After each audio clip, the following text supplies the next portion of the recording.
we'd like to welcome you guys into another episode of The Walkthrough. This is our third episode. We're still sitting here, too. We are. We're still sitting here. Eventually, we're going to walk somewhere. I don't know where we're going to walk. We'll borrow a field or something. We'll go for a walk. But I'm Eric Russell. This is Kyle Dawson, back to talk about some of the matchups for this week, review some of the action from last week. And after a quick break, we're going to hand out some game balls here and name a player of the week. So we'll be right back with all of that.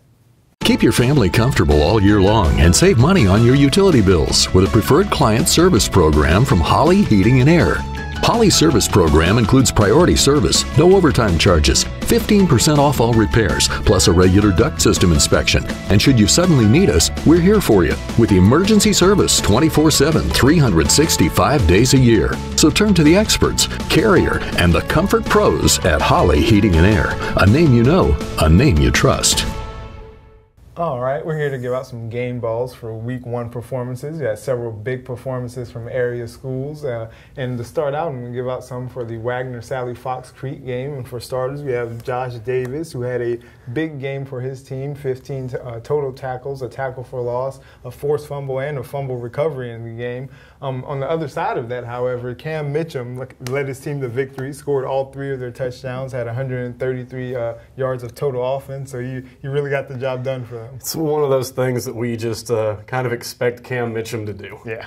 So we'll take it away from a slash game, going 2A, 1A, to another slash game. And we'll start on the 3A side of things with Strom Thurmond in a 27-21 win over Aiken. Lots of game balls to hand out there. We will start second week in a row. Get Stanley Hill up there, the running back for the Rebels. 224 yards is what they ended up giving him, 2 touchdowns. Had a nice string there of runs where, I mean, if Aiken was stopping him for 4 yards, the coaches were excited on the sideline that that's all he got. It was a big-time performance from him.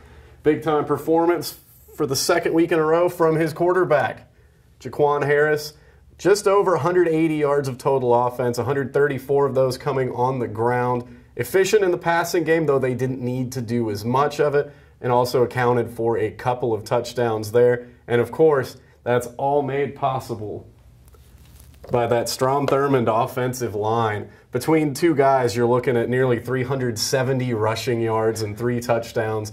A big, big day for the Rebels up front. That certainly is a big rushing day, and we had a couple other guys who had big rushing days as well. One of them being Jimmy Foreman for Silver Bluff High School. He carried the ball 12 times, finished the game with 147 yards. You have a much better memory than me. And 3 touchdowns for his team, so obviously a big day. And on the defensive side of the ball for them, we have Donovan Bush, who finished the game with 13 tackles and 6 tackles for loss. So he was living in the backfield. Yeah, that's a lot of time spent back there, and that certainly made things really, really difficult for a Williston-Elko offense that was operating a little shorthanded. Yeah. So we go from, maybe a little shorthanded on the one side to, man, a lot of weapons for Aiken on the edges. And we talk about quarterback Corey Wallace. The game plan for Aiken against Strom Thurmond was to try to get those athletes in space on the edges and just make things happen in the passing game.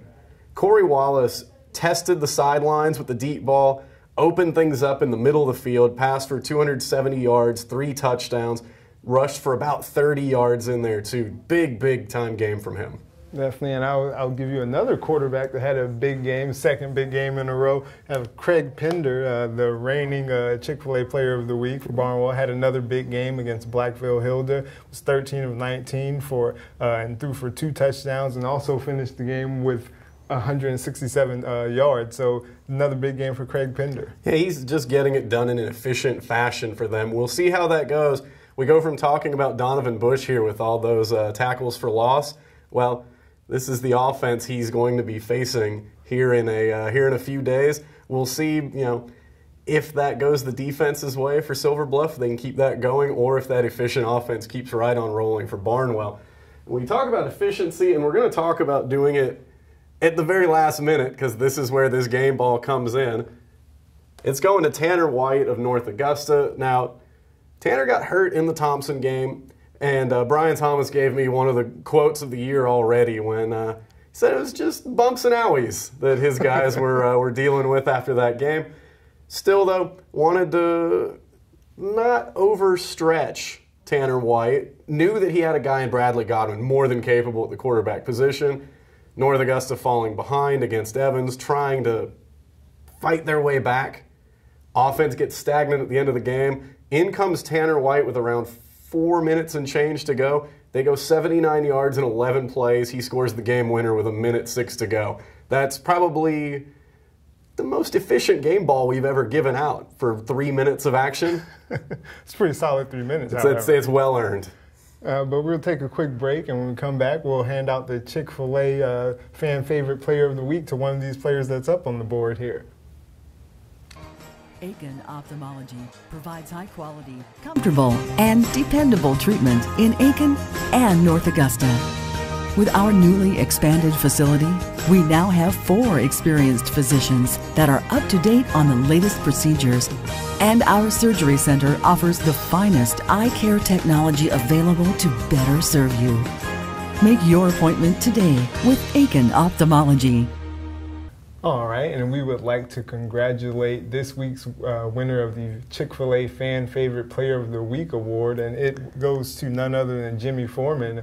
We spoke earlier about how efficient he was rushing the ball and scoring it for them, so he had a big day, and the fans turned out and voted for him. Yeah, I mean, you average over 12 yards per carry over the course of a game, score 3 times. Already your odds are pretty good. You add in a rejuvenated Silver Bluff fan base, and that's how you win a Fan Player of the Week vote. So we'll be heading out to give Jimmy his awards, and we'll see him out there on the field again this Friday. Yeah, just adding something to what's already a big week over at Silver Bluff with the big rivalry game with Barnwell coming up. Now the fanfare that comes with a Chick-fil-A Player of the Week award. I didn't really know that it was a heart attack, but I knew he was in trouble. His right coronary artery was 99% blocked and already collapsed. So within 10 minutes, they had put a stent in. I'm so glad that we made that decision to go to Aiken Regional right away. We definitely made the right decision in going to Aiken Regional. I don't think we could have gotten better care. We're back, and we're going to talk about the high school football media poll. It comes out each Tuesday, and starting out at Class 4A with North Augusta coming in at number 10, on the wings of a couple wins over Georgia schools. I still don't think people know what to do with that quite yet, but again, we're the only ones in the area where we kind of keep in touch with what's going on that side of the river. So couple of nice wins for them. Neither one were wins where they made things easy, but those are two wins that, 2-0 is 2-0. Yeah, a couple quality wins there. Now, the biggest change in the 4A poll was at the top with South Point falling from the #1 spot. It's weird. It is weird to look at a 4A ranking and see that South Point's not #1. It won't last long. Yeah, it won't last long. Hartsville having that #1 spot by virtue of South Point losing to Rock Hill. Big win for Rock Hill. Crazy when you think about it that a 5A school beating a 4A is such a big upset, but that speaks to what they've built over there at South Point. We've seen stranger things, but I think South Point will be back. They'll be fine. Up there. They'll be okay. Going on down to the 3A level, Strom Thurman's holding down the number 5 spot after getting a victory over Aiken last week. Yeah, that's a win over a 4A opponent and a chance to do it again here this Friday. That could be one where we may see, instead of just leaving them there at 5, win or lose, we might see a little bit of movement there. I think we've been waiting for a couple of weeks here. It's a couple of pretty good wins for Strom Thurman, so we'll see. We'll learn a lot this week, and then down the road they have another big one. They've got a few big ones. So. Down at the 2A level, surprise, Barnwell's #2. We talk about the polls the last couple weeks now. They're all unanimous this week. 5A all the way down to 1A. Still waiting for somebody to give Barnwell a #1 vote. They've got a big one this week. They do. Maybe that'll be the key to them getting a #1 vote. And because now we're looking at a Silver Bluff team that's down there in the others receiving vote section, there's, First game of the season, they go get a big win. They're picking up a little bit of traction. That's true. Could be one that the voters look at and say, you know what? Maybe not the voters. A voter says, hey, Barnwell's my number one. D'Angelo Bryant actually mentioned it could have some implications on rankings, so we'll see how that goes. It could have huge implications if it goes the other direction. That's true. But big rivalry game. Look forward to that one. So they're not concerned in the slightest about rankings. Yeah, it's more bragging rights and other things for that one. Down at the Class A level, that's where all the real movement happened, so to speak.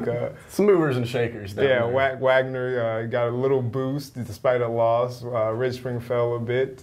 Wagner's in at number 4, Ridge Spring at number 5.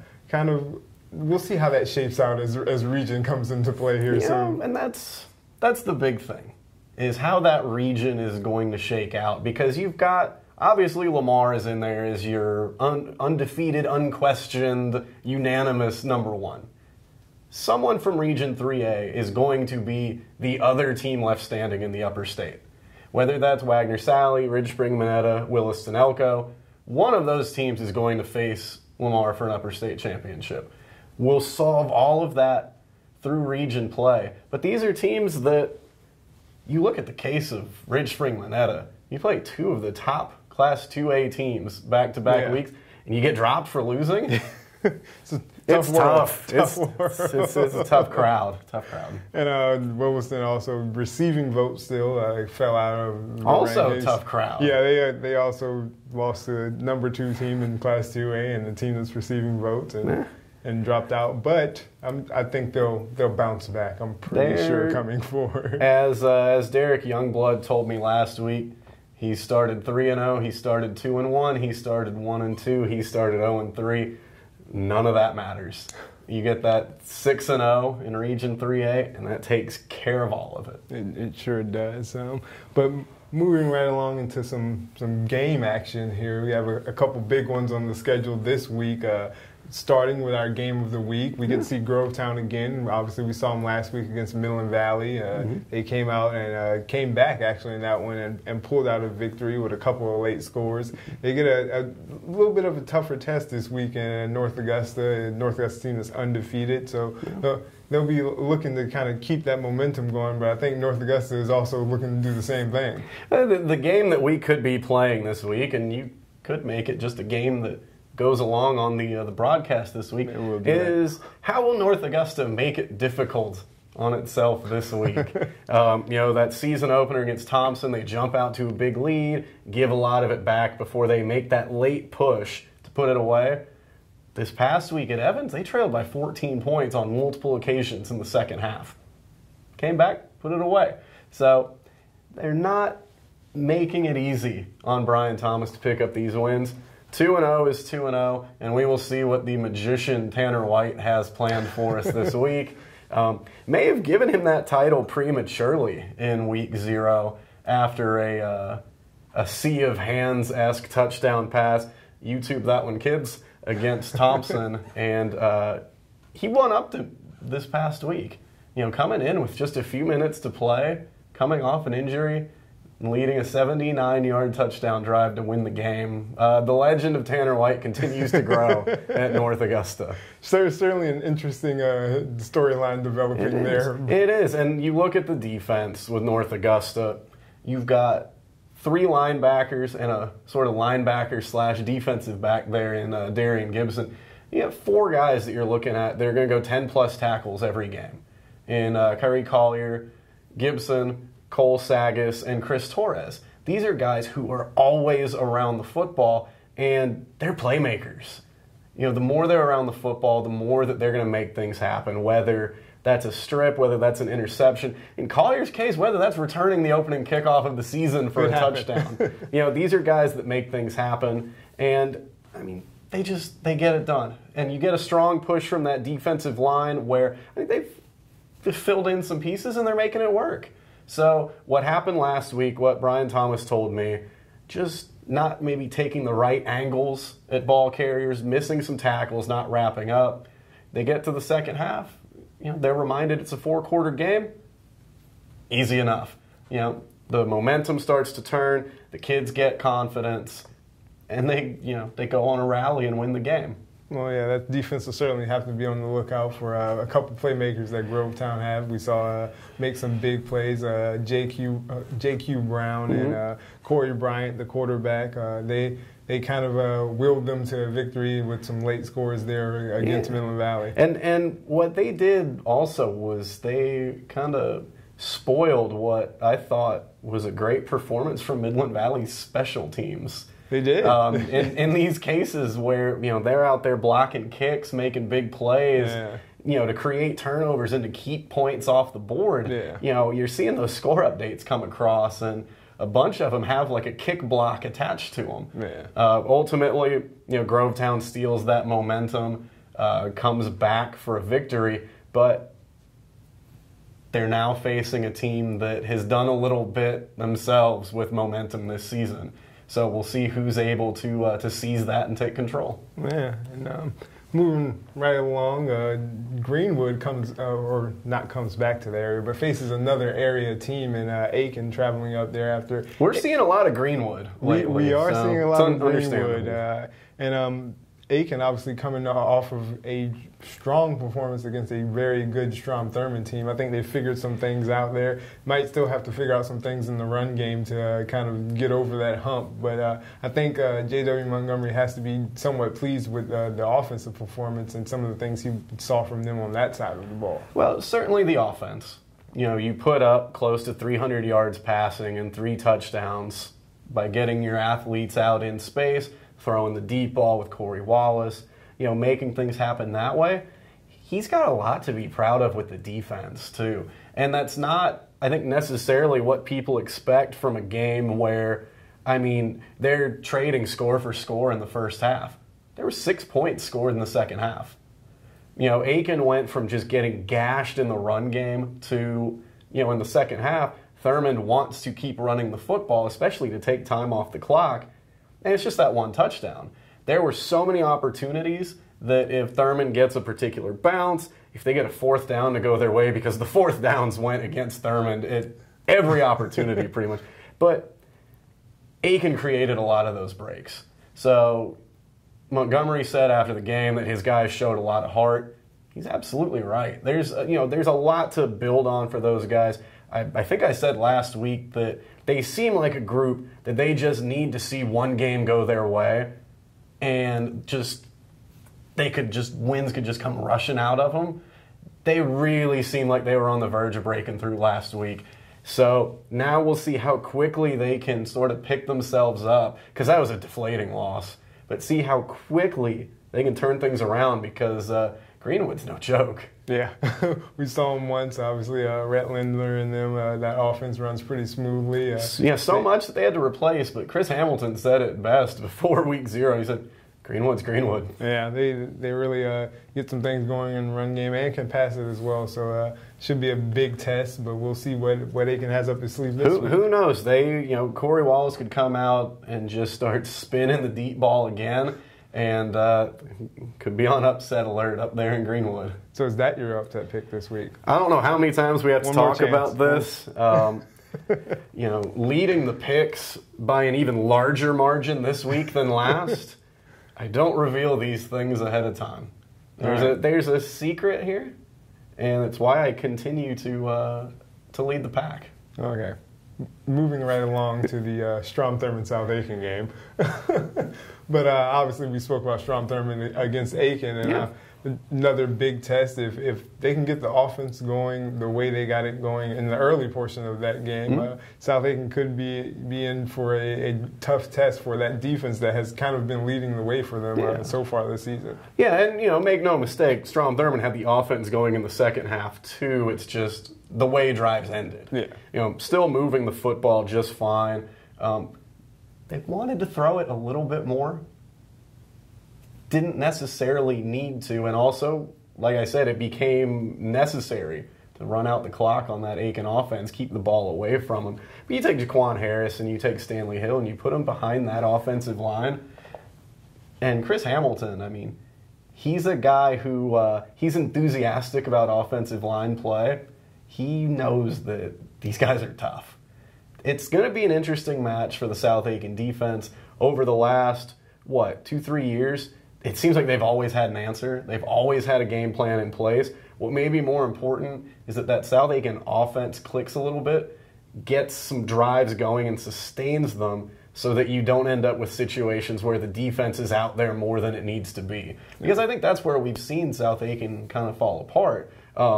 Coach Hamilton said straight up they've folded in the fourth quarter the last 2 weeks. And, in some cases, he said defense has played well enough to win. Yeah. So if the offense can just string together some first downs, get on the same page, that will help the defense out tremendously. Yeah. But tall task against a Strom Thurmond team that really, really has things going right now. Yeah, the defense was certainly out there a lot in the Greenwood game, and in situations that weren't favorable to them. And to say the least. That's a team that we knew coming into the season, defensive line, that's where your leaders are on that defense, and that they were going to help out the youngsters at linebacker, the youngsters in the secondary. It's a tough time when you're out there for maybe your first couple games starting, that you're spending that much time out on the field. Yeah. Gotcha. And moving along to another big rivalry game. This one is going to be huge. Big one. Kyle will be out there to cover it. And Barnwell, Silver Bluff. And there's a lot of people anxious for this one. D'Angelo Bryant back at the Bluff, back in the rivalry as a coach now. He had some big moments as a player in the rivalry that he spoke about this week. He burned Dwayne Garrick 18 years ago in the rivalry. That's true. Twice, actually. Now they got him that year in 2000 and went on to win a state championship. And Garrick still remembers the lower state championship one. Dwayne Garrick does not have a whole lot of just tough losses on his resume. He remembers all of that. He told me it was one of his toughest losses as a coach. But now that both of them are back on opposing sidelines as coaches, and this should be a good game by everything we've seen so far. Two offenses that can seem to have it going, and the Barnwell defense in particular has been strong throughout, and we saw some great things from the Silver Bluff defense as well. So it could be one of those battles to the end. Yeah, and I'm reminded, and I'm not entirely sure why, but I'm reminded of the 2015 game at Barnwell when the teams were playing for a region championship in that game, and both were coming in, and we were expecting just a grinded out, low scoring, rushing affair, and just hundreds and hundreds and hundreds and hundreds of yards came pouring out of both offenses. Ended up with a run game based shootout. Not going to happen that way this year, just because of how multiple these teams are offensively. Yes. Barnwell going more with some of the single back stuff, throwing the football a little bit more. Silver Bluff, all you have to do is say Jamal Washington's name, and you know what we're talking about with that offense. It's going to be huge. We're sitting here late on a Tuesday night, and I'm thinking, what time Wednesday am I going to have to leave to get a parking spot over there? It's going to be a big one. And again, there's just the energy at Silver Bluff right now. It's just going to be big time. That's going to be such a big game atmosphere. This is going to be one of those games just that you're there. It's when you sit and you think, that's what high school football's all about. Yeah, definitely. One interesting thing about the Barnwell offense, Garrick did say he's surprisingly looking for a little more out of the run game. I was saying we've been used to them just running all over the field, and they've switched to the single back, which changes it a little bit, and they've gotten production, but he says he's still looking for a little bit more out of that run game out of the single back formation. Yeah, I got used to 50, 60 carries a game over there. Yeah. So in a way, I'm expecting more from the run game, too, just in terms of volume. Yeah. We'll see. But, yeah, it would be a first chance to see Craig Penders throwing the ball all over the place. He's been as efficient as can be through a couple of weeks. We'll see what the Silver Bluff defense has in store for him. Certainly a chance for them to maybe send some things at him he hasn't seen yet. Definitely. The kid's on a roll right now, so you got to try something to shake him up a little bit. Definitely. And moving right along, Fox Creek coming off of a big win over Wagner Sally will play C.A. Johnson actually Thursday night. A Thursday night special, so we yeah. Get a second week, we have a Thursday night game.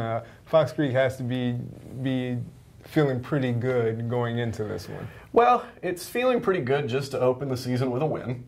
As Derek Quinn put it the other night when I talked to him, he told his players, I hope that wasn't your best game, because if it is, we're in a lot of trouble.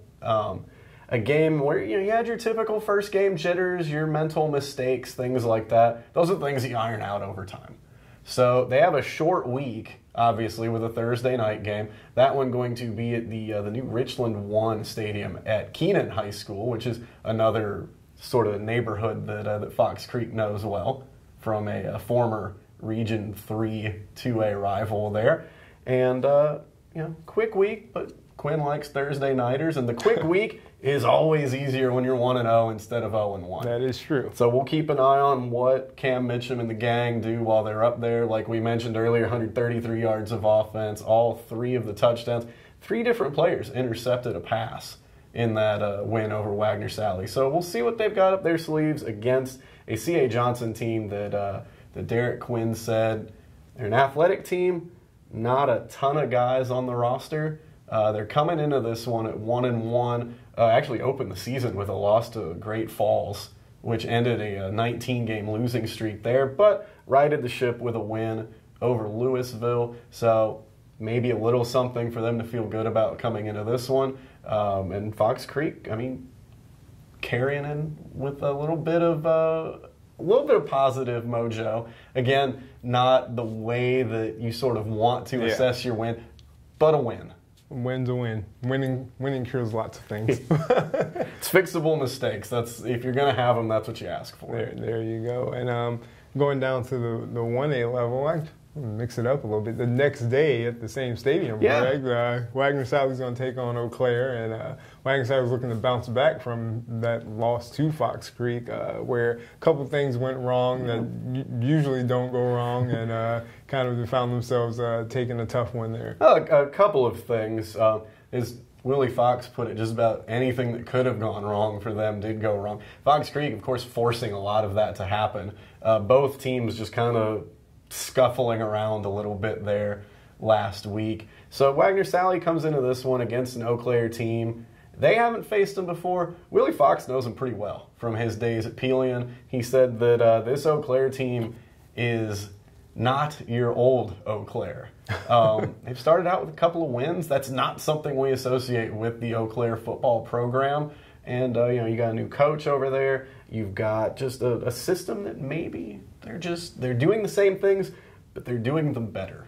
So we'll see how Wagner Sally goes to attack that. Again, fixable mistakes, nothing too crazy. Really, the offense, outgained Fox Creek by about 90 yards, but you have the turnovers. You just have a couple of weird plays here and there that go against you, and it makes what could have been a good game or a good win for you turn into a loss that you're not too happy about.